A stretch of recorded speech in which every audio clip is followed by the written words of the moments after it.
मतलब drug smuggling को रोकना ये कोई रॉकेट साइंस है क्या? एक व्यक्ति गया था सिंगापुर में 900 ग्राम गांजा लेके, उठा के फांसी दे दिया। किसी की हिम्मत पड़ेगी वहां गांजा लेके जाने की? यहां 9-9 कुंटल मिल रहा है। हमारी यंग जनरेशन बर्बाद हो रही है। माता पिता क्या कर लेंगे? माता पिता क्या 24/7 अपने बेटे की रखवाली करते रहेंगे?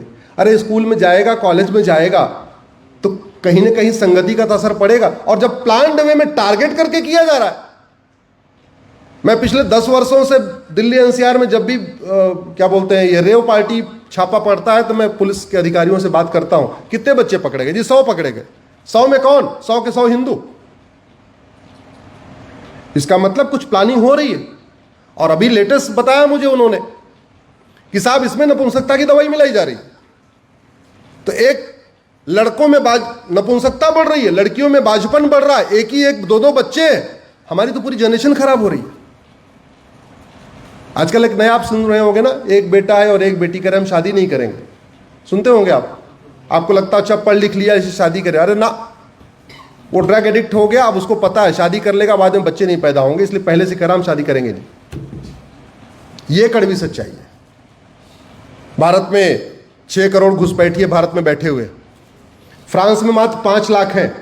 भारत में कितने हैं? जोर से बोलिए जरा। अमेरिका में तो 1 लाख भी नहीं है।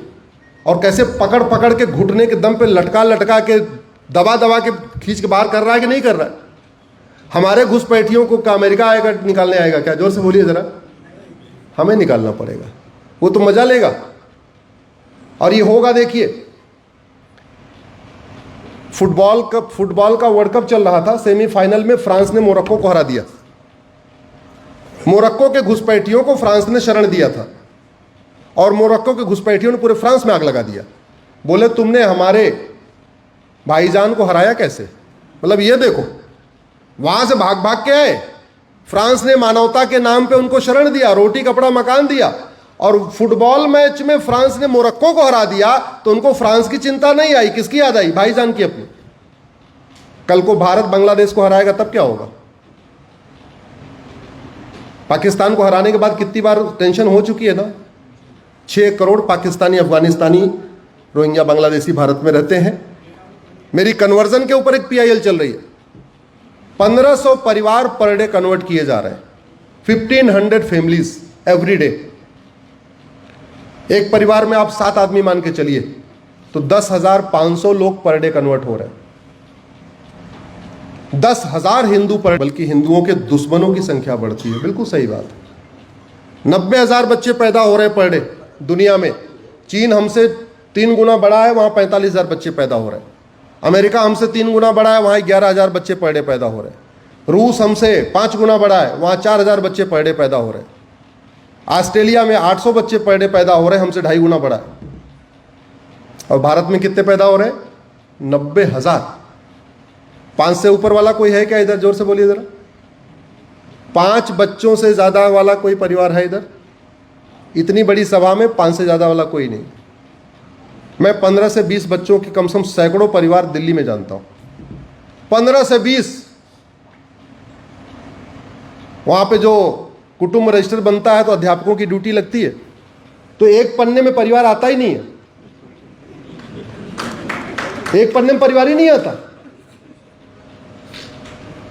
और ये मतलब मैं एथेंटिक डेटा बता रहा हूं। कुटुंब रजिस्टर बनाने अध्यापक जाते हैं, प्राइमरी के लोग, उनकी ड्यूटी लगती है। इकोनॉमी से इकट्ठा हो रहा है। मेरी एक PIL चल रही है यूनिफॉर्म बैंकिंग कोड के ऊपर।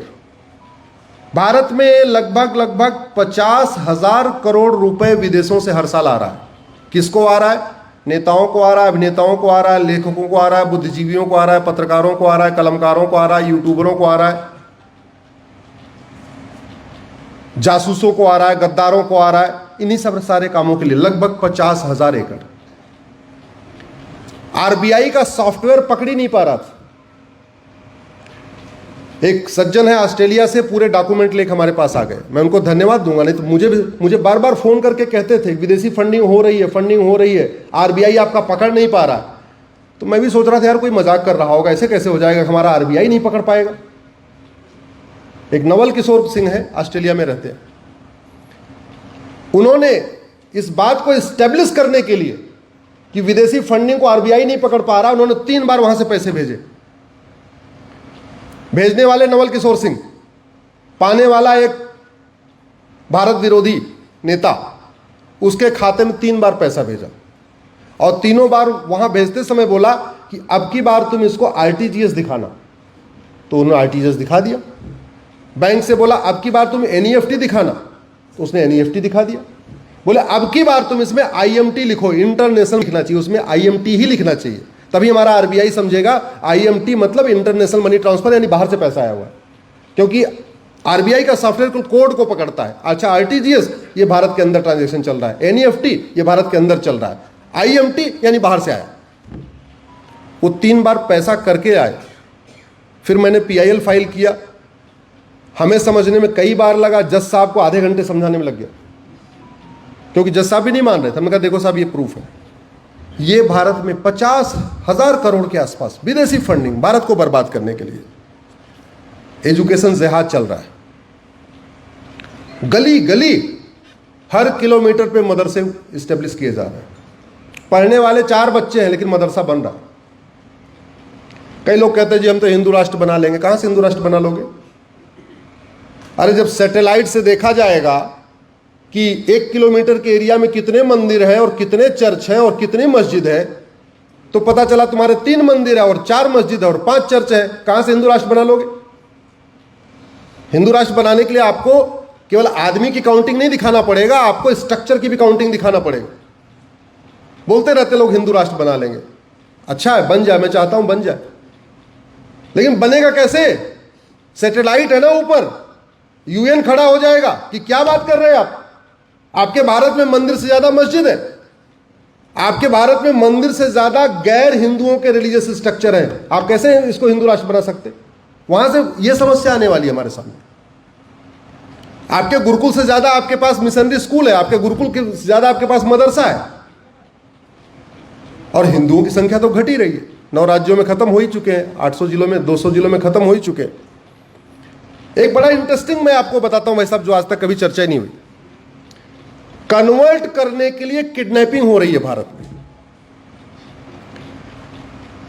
बिहार, झारखंड, बंगाल, असम और बिहार, झारखंड, असम, बंगाल और उड़ीसा, इन 5 राज्यों से 70,000 बच्चे गायब हो गए।